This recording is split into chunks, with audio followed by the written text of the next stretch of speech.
Guys, Romie here. So first off, please like, comment, subscribe if you're a first-time viewer, and if you're a returning viewer, thank you very much, and please like and comment on this video. So this is the recap review for Hollywood Divas Season 3, Episode 4. 4 episodes already. Bikinis and Backstabbing. Now, the episode starts off with, we're going to Malika's house.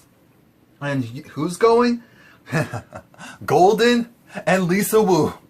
Now, Golden has a little chip on their shoulder because, you know, Golden feels a certain way about how everything played out at Carmen's comedy show.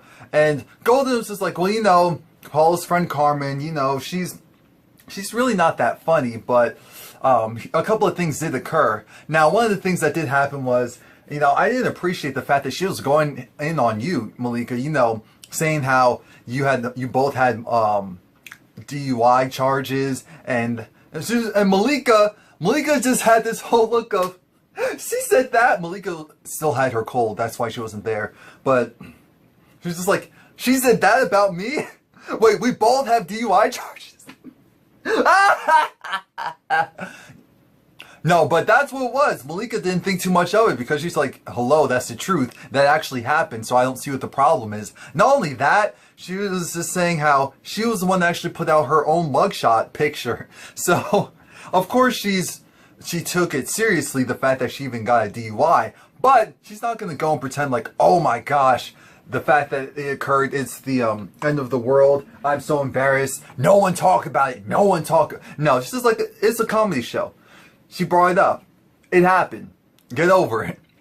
And so when Golden didn't realize, I was like, oh, okay. So there's that. And then now it moved over to Countess. Countess had a little chip on her shoulder. Originally, they thought that maybe it was about Carmen's comedy thing. And there was a little bit about that, but it really wasn't geared towards Carmen. It was geared towards Golden. And just like what I said in my last, in my last review, actually came to pass. Countess felt a certain way about Golden because of the stuff that Golden would say to Countess about her weight and, you know, everything surrounding that. And that's why she was upset. And Lisa Wu was just like, oh, well, actually before that, I don't know why, but Golden had to go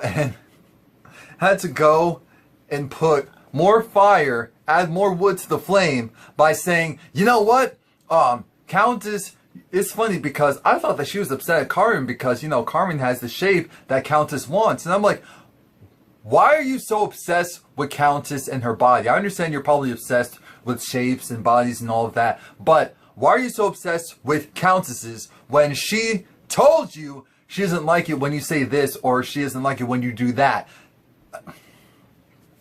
And you wonder why she goes in on... Anyway, so Lisa Wu was just saying how, you know, and Countess is just like, F that B, and all that. It's just like, F that B, how dare... Oh, I'm thinking.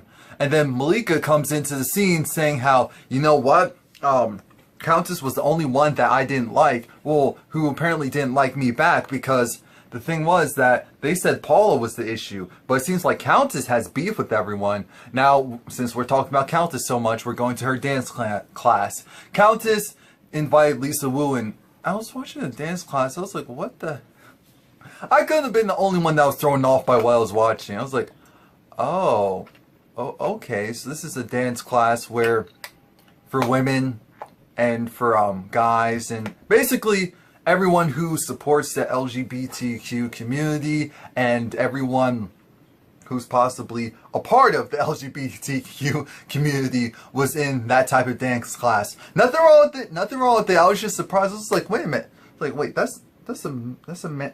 That not true. Yes, that's a man. That's a man. Okay, good. Because I was like, oh Lord, if that's really, I'm gonna be offended. So, all right, that's really okay. So Countess goes and she talks to Lisa Wu, and Lisa Wu lets her in on, you know, what's been going on. Countess informs Lisa that, yeah, Paula's out. Paula's out. She's not going to go and do my, what do you call it, music video anymore. I'm thinking, Countess, were you even paying Paula? Why are you saying it as if you were actually paying her? That's the part that I'm really concerned by. Why was she talking as if she was actually paying Paula, that she was doing Paula a favor? No. And then you have, what's her name? Sriracha? Savannah, there we go. Yeah, her, female transgender friend Savannah coming in as well. And I was like, oh, look at Savannah. That's a lot better than what the initial look that we were introduced to her by. I was like, oh, okay.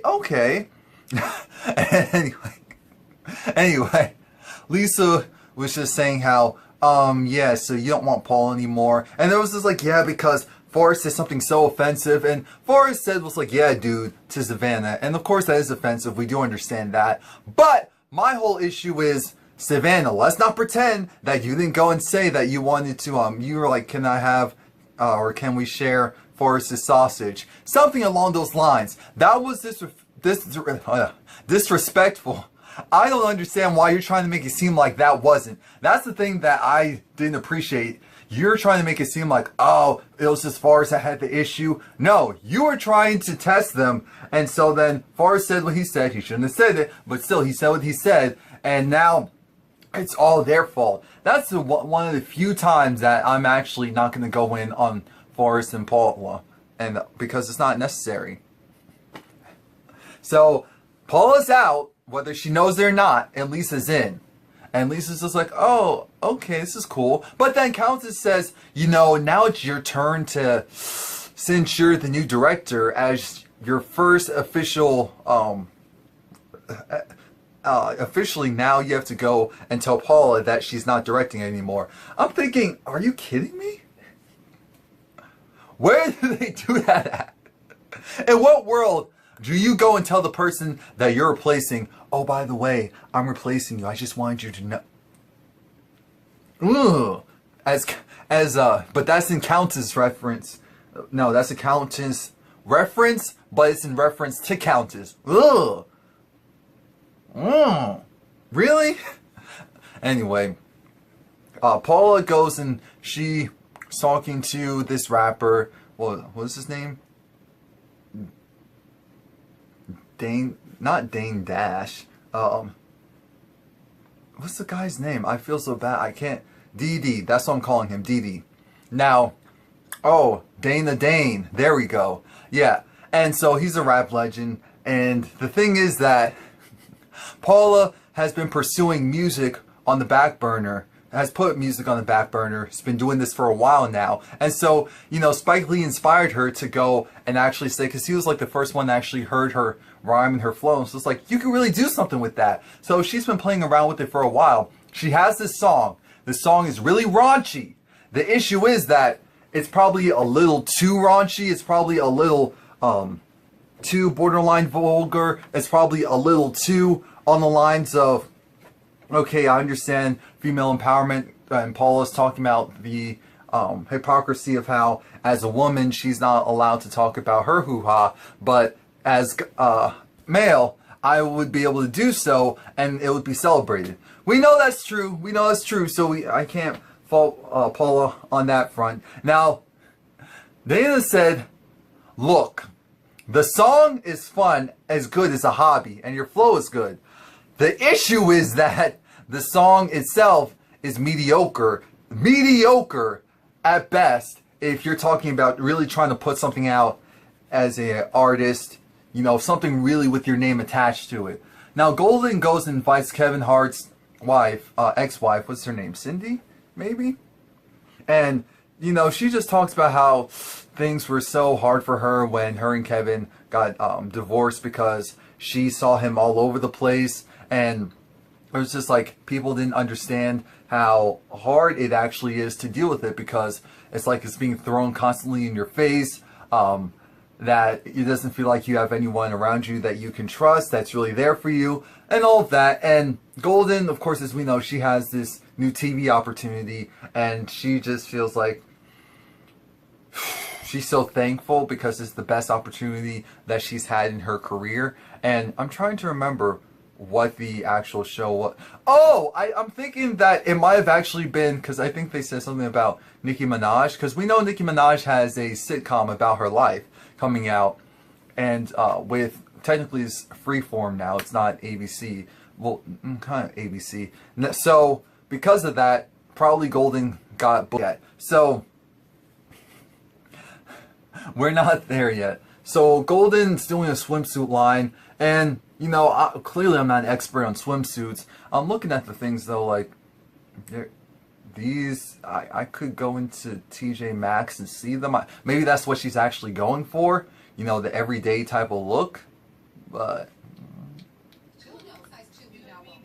I don't know. But Golden's definitely very infatuated with bodies and body types and shapes and curves and no curves and all that stuff. So it makes sense why she focuses a little bit too much on on Countess, because this is what she's become accustomed to.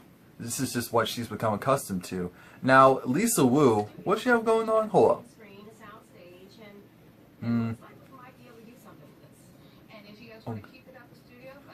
Okay, yeah. So the thing is that they're at this meeting for originally it's the venue for where Countess is going to shoot her music video.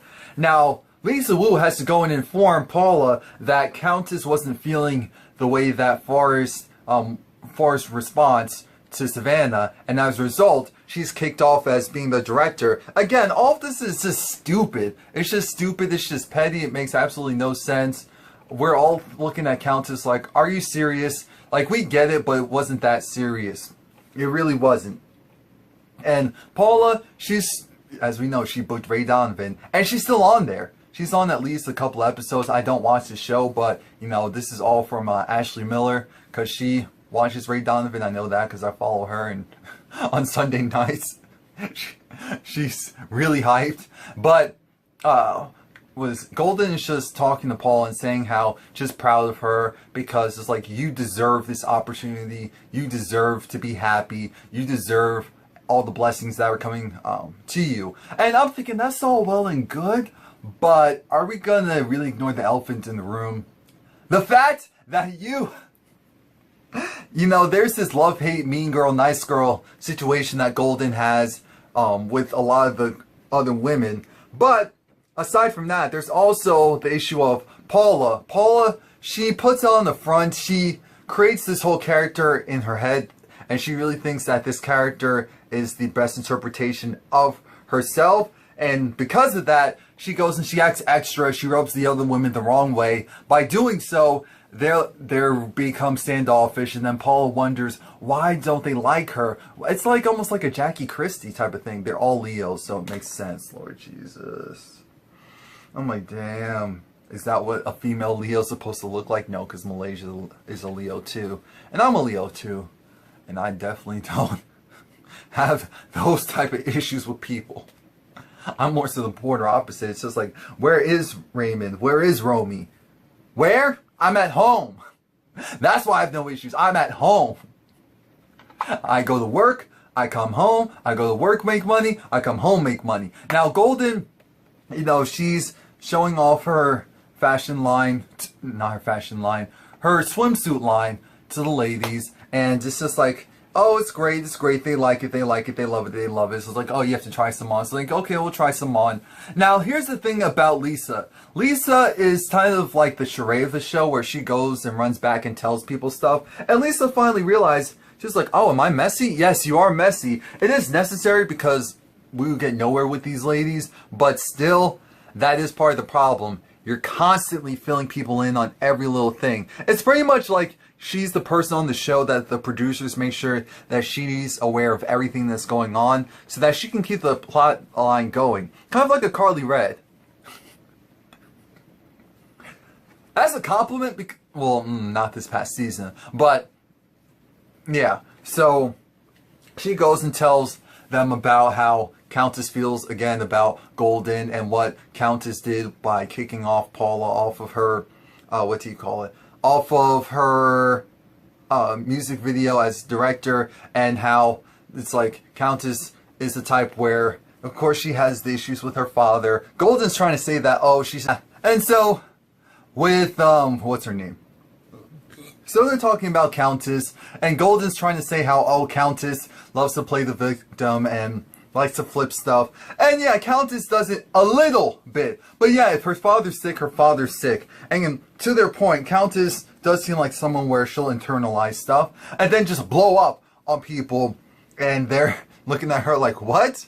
You're still mad at that from a year ago? Type of thing. And while Malika was talking about Countess, Countess strolls right behind her. And I'm sure she heard the whole conversation, but it's just like, okay, let me pretend, let me fake the funk since they're trying to fake the funk. Now, Golden, I was waiting for Golden to say something. I'm like, Golden, what type of friend are you? This is the difference between keeping it real and throwing someone under the bus. And so, what happens is, they do dress elf in the room. Everyone hugs initially, and they just put it out there. It's just like, you know, Countess, sometimes I feel like you have misdirected anger. You hold in certain things instead of just venting, and then you blow up on us, and we're looking at you like you're crazy. And then you have this whole mindset of you don't understand why we're looking at you like you're crazy. And so Countess admits, like, yes, I do, you know, I do hold things in. And so I apologize for that. Now the funny thing is, Lisa this whole time is trying to get her to admit the fact that she said F Golden, F this, F that. And Countess is backpedaling. I was thinking, I'm like, Countess. I was so disappointed that Countess backpedaled so much. Like, Countess is probably someone who, when she's initially upset, she, like I said, she blows up and she vents and curses someone out. But she doesn't really mean it with true malicious intent. But she does bring up the fact that she doesn't like that Golden constantly nitpicks at the things that she eats and brings up her weight. And Golden's saying how, you know what, as a friend, because you put in the effort to do what you did and that you're trying to maintain it, and you are maintaining it, I'm not going to sit here and watch you eat certain things, because then I'm like, dang, I'm not helping you out by letting you just go and eat that without saying, well, you know, we only need one piece, not two, type of thing. And Countess is saying, basically, when you don't see me, I eat like a rabbit. I eat like a rabbit. Now, when you do see me, that's the only time I get to cheat, because you guys are eating certain things, so I eat them as well. But you don't have to worry about me. I appreciate it, but stop it. And so they agree to disagree. Let bygones be bygones. We'll see what happens next week. Next week looks good. Actually, please like, comment, subscribe. Let me know what you think. Do you guys watch Married Boot Camp, Celebrity Edition? Let me know.